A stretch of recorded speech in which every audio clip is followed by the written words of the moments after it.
Mahasiswa yang tergabung dalam Kesatuan Pelajar dan Mahasiswa atau KPM Polewali Mandar menggelar aksi unjuk rasa di kantor Pemda dan diwarnai kericuhan. Mahasiswa yang emosi berusaha menobrak pintu pagar kantor Pemda hingga ambruk. Tak puas merusak pagar, mahasiswa kemudian memblokir jalan Trans Barat Sulawesi dan menyandra satu buah truk untuk dijadikan sebagai panggung orasi. Mereka juga membakar ban bekas dalam aksinya. Mereka menuntut oknum pejabat daerah setempat meminta maaf karena berlaku kasar terhadap kader KPM terkait disposisi bupati soal peminjaman kursi. Kebakaran menghanguskan sejumlah rumah dan lapak pengepul barang bekas di kawasan Cakung, Jakarta Timur. Api diduga berasal dari korsleting listrik salah satu rumah yang ditinggal pemiliknya. Banyaknya bahan mudah terbakar membuat api cepat menyebar. Warga yang berada di lokasi ikut menyelamatkan barang berharga milik korban. 13 mobil damkar dikerahkan. Api berhasil padam 1 jam kemudian. Tidak ada korban jiwa dalam peristiwa ini.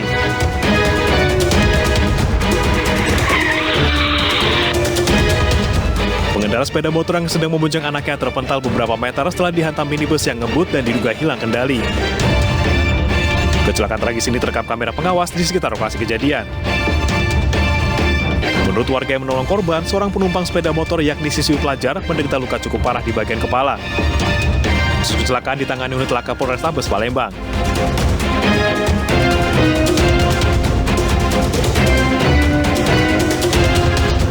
Sebuah truk sampah tersangkut kabel utilitas yang semrawut di Jalan Mardani Raya, Cempaka Putih, Jakarta Pusat. Diduga kabel-kabel ini diputus lantaran tidak kuat menahan beban saking semrawutnya. Karena truk terpaksa naik ke kepala truk mengikat beberapa kabel yang menjuntai agar truk bisa jalan kembali. Semrautnya kabel utilitas ini tak hanya membuat macet lalu lintas, namun juga membahayakan pengendara yang lain. Semrautnya kabel ini tidak hanya membuat macet lalu lintas, namun juga membahayakan pengendara. Mirsa, informasi tadi adalah rangkaian berita pilihan hari ini. Ada pesan di balik itu, berhati-hatilah di kawasan yang kabel utilitasnya masih semrawut. Pemerintah setempat sedianya memperhatikan hal tersebut agar tidak mencelakakan warga yang melintas. Pemirsa, seorang pria bernama Natrom membuat resah karena mengaku sebagai dewa matahari. Tak hanya itu, Natrom yang memiliki usaha penginapan di Lebak, Banten juga melarang para pekerjanya untuk sholat jika ingin kaya raya. Inilah penginapan di Kecamatan Bayah, Lebak, Banten milik Natrom, pria 62 tahun asal Bekasi. Disinilah Natrom diduga melakukan penistaan agama dan mempengaruhi para pekerjanya. Natrom mengaku sebagai dewa matahari dan mengajak para pekerjanya untuk tidak mengikuti ajaran Islam Nabi Muhammad. Ia juga melarang pekerjanya sholat jika ingin kaya raya. Tak hanya itu, ia juga mengajak untuk menghina air Zam-Zam. Lantaran meresahkan, Natrom sempat diminta keterangan oleh unsur Muspika, Polsek, Koramil, dan MUI Kecamatan Bayah. Semua yang diajarkan atau aliran kecuali dari Allah dan Rasulnya itu adalah boleh dikatakan sesat. Apakah sudah banyak pengikut dari Dewa Matahari itu? Kalau dikatakan banyak, ya boleh dikatakan banyak. Tapi kalau dikatakan tidak, ya tidak. Sebab dalam kita ini dua kesana itu kan sudah banyak itu ya. Ya dari saksi itu kan sudah kita dapatkan 2 orang lah gitu yang keluar dari ajaran si ayah tersebut. Sementara menurut warga sekitar, Natrom tidak menyebar ajarannya secara luas, melainkan hanya kepada para pekerjanya. Kalau untuk pelajaran melarang sholat atau menghina air Zam-Zam itu bukan didapatkan pelajaran terhadap warga, tapi didapatnya pelajaran terhadap individu ya terkait anak-anakannya yang suka datang ke ayah gitu. Atas peristiwa ini, warga sempat membawa Natrom ke Polsek Bayah untuk menghindari amuk massa. Natrom kemudian dibawa ke Polres Lebak untuk diperiksa lebih lanjut. Lalu siapa orang yang mengaku sebagai dewa matahari dan sejak kapan mengajarkan pahamnya? Kami akan bahas bersama dengan Khairuddin, Camat Bayah di Lebak, Banten, dan juga Abdul Kholik Ahmad, Ketua Bidang Keagamaan Partai Perindo. Assalamualaikum, selamat malam Pak Khairuddin, selamat malam Pak Kholik. Assalamualaikum. Ya, sebelum kita bergabung dengan Pak Khairuddin yang sedang memuluskan sambungannya dengan kita, memastikan semuanya baik-baik aja begitu ya. Saya ke Pak Abdul Kholik terlebih dahulu. Pak Kholik, sedikit banyak kita sudah dengar informasinya. Yang kita pernah belajar mitologi Jepang, kita mendengar ada Dewi Matahari. Kemudian peradaban Mesir kuno ada Dewa Ra, Dewa Matahari. Namun ini katanya Dewa Matahari dari Bekasi di Lebak, Banten. Apa tanggapan Anda? Ya, pertama ini agak aneh ya, karena Dewa Mataharinya tinggal di bumi. Jadi saya kira ini satu hiburan ya, barangkali yang jadi bisa kita sampai terima. di sana bisa disimpulkan ini Dewa Matahari kearifan lokal, begitu ya, Pak Kholik? Iya, karena tinggal di bumi. Oke. Tapi sedikit banyak apa yang ingin Anda tanggapi, Pak Kholik? Ya, saya kira pertama bahwa menanggapi peristiwa ini kita tidak perlu emosional ya, karena memang peristiwa yang sama, artinya seseorang mengaku-ngaku sebagai dewa lah, sebagai nabi lah, kan sudah sering kita dengar ya. Jadi sesuatu yang ya sudah terbiasa kita mendengar itu. Jadi kita menanggapinya dengan kepala dingin dan tidak kemudian emosional. Saya kira ya intinya bijak lah dalam melihat persoalan ini. Oke, kita dalami ya mengenai apa yang terjadi di sana bersama dengan Pak Khairuddin. Pak Kholik, saya sapa Pak Khairuddin. Selamat malam, Pak. Selamat malam. Ya, sudah bagus sambungannya. Pak Khairuddin, kita ingin tahu, ini Dewa Matahari pengakuan personal aja, pribadi aja, atau memang kegiatannya menghimpun orang dan menyebarluaskan ajaran untuk tidak sholat? Baik, terima kasih atas kesempatannya. Jadi begini, yang kami tahu lah, khususnya yang saya tahu, secara pribadi saya tidak mendengar Saudara Natrom ini ya yang mengatakan bahwa sebagai Dewa Matahari. Karena memang ketika kami kumpulkan di kecamatan yang memang tujuannya untuk klarifikasi dari informasi-informasi beberapa warga yang katanya mengatakan bahwa yang bersangkutan ini seperti itu. Tapi yang kami dengar pada saat klarifikasi, ya yang bersangkutan menyangkal. Jadi sebutan Dewa Matahari ini sebenarnya tidak muncul kalau kami tidak mendengar muncul dari mulut yang bersangkutan. Gitu. Karena saat diklarifikasi di kantor kecamatan pun di aula itu tidak ya menyangkal lah terkait dengan Dewa Matahari. Cuman memang dari warga yang katanya pernah mendengar itu aja yang kami tahu. Ya, nggak mungkin kemudian informasinya menyeruak begitu saja dan menjadi sorotan. Kami ingin pastikan ada tidak rekaman atau ada tidak kesaksian dari orang-orang yang ada di sekitar sana mengetahui bahwa yang bersangkutan mengaku sebagai Dewa Matahari. Justru ini tidak ada. Warga ini tidak memunculkan rekaman yang bersangkutan, suara asli yang bersangkutan yang direkam terkait dengan itu. Tapi desas-desusnya ada begitu ya, kuat ya, Pak? Ya, kalau desas-desusnya bahkan warga menyampaikan di kecamatan ketika dikumpulkan menyampaikan itu, tapi dari warga. Soal dari dilarang sholat, kemudian juga mengharamkan air zam-zam dan lain sebagainya, itu betul? Ya, kalau melarang sholat ke salah satu pekerjanya ya, bukan pengikutnya.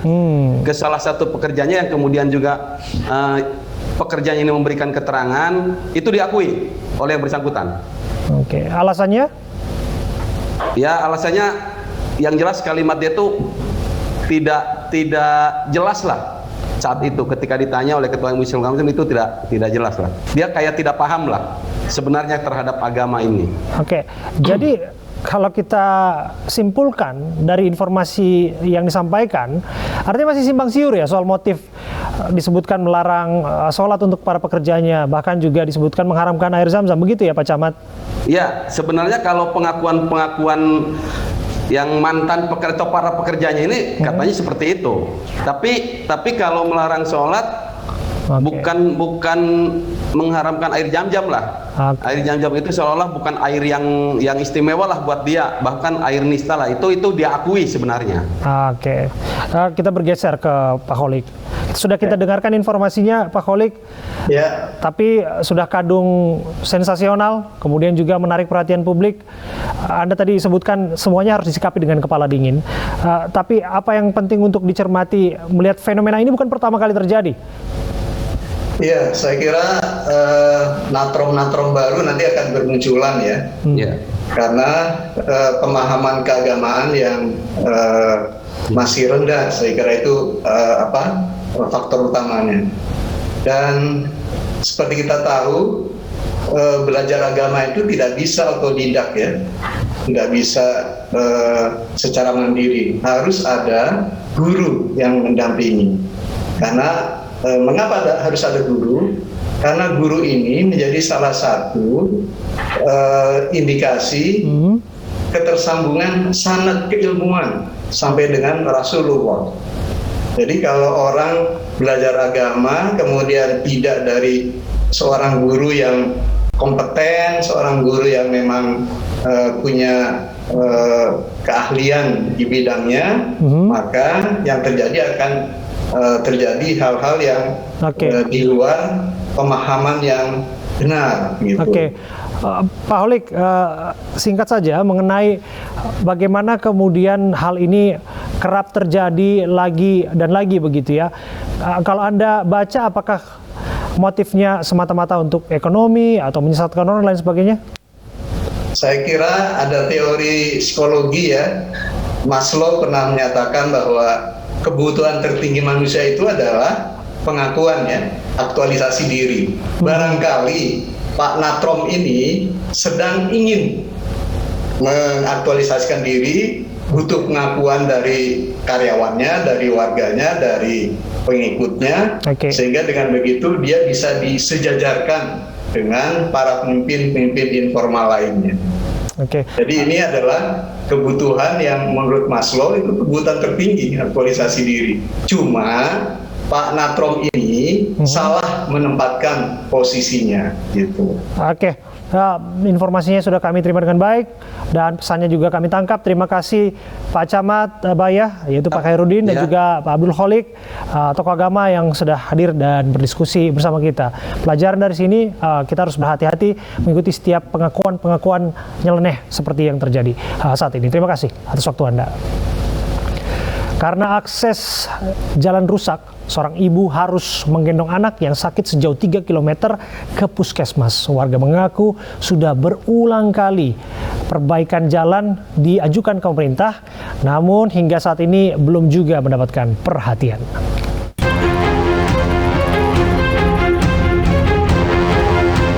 Nasib miris dialami warga Kepi-Ketik, Sika, Nusa Tenggara Timur.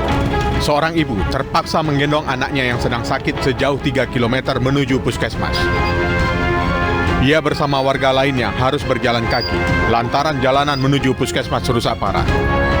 Sepeda motor pun harus ekstra hati-hati agar tidak terpleset.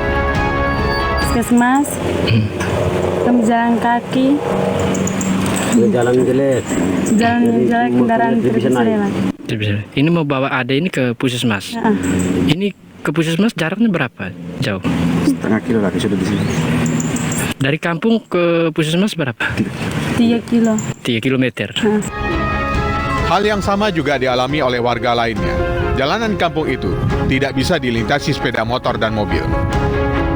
Warga sudah berupaya untuk kerja bakti memperbaiki jalan tersebut. Namun, saat musim hujan tiba, jalan tersebut kembali rusak parah. Ini sering jatuh, kadang-kadang mesinnya juga macet. Itu karena jalan tuh. Jadi kami ini juga setengah mati. Masalah jalan ini yang kami butuhkan ya. Butuhkan itu harus lebih cepat lagi, rapat. Ya. Selain jalan yang rusak, warga juga sulit mendapatkan air bersih dan listrik. Warga mengaku sudah berulang kali mengusulkannya ke pemerintah. Namun, hingga saat ini belum ada respon dari pemerintah desa setempat.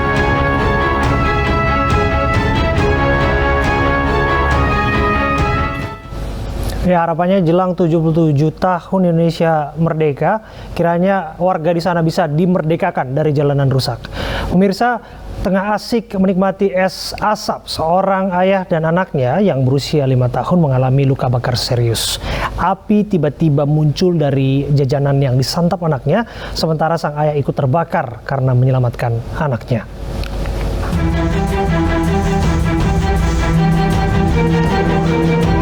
Wajah dan tangan bocah berusia 5 tahun ini terbungkus perban. Ia menjalani perawatan luka bakar karena tersambar api saat mengkonsumsi es kebul atau es asap.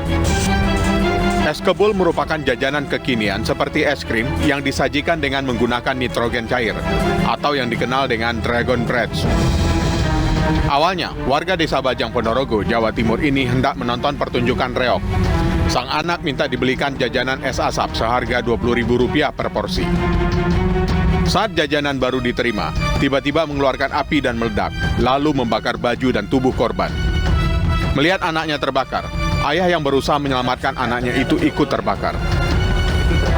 Karena anak saya spontan langsung saya matiin pakai tangan ini, saya juga terbakar juga. Tuh. Nah, setelah itu bajunya saya lepas, kaosnya, karena kaosnya sudah terbakar semua. Secepatnya langsung. Dan keluhan luka bakar di sebagian wajah, pipi kanan kiri, mulut, leher, bagian dada sama lengan kiri, sama jari-jari tadi, jari pertama dan kedua ke tangan kiri. Karena mengalami luka bakar serius, sang anak menjalani perawatan intensif di rumah sakit. Warga diimbau untuk berhati-hati membeli jajanan untuk anak-anak agar tidak terjadi hal yang tidak diinginkan.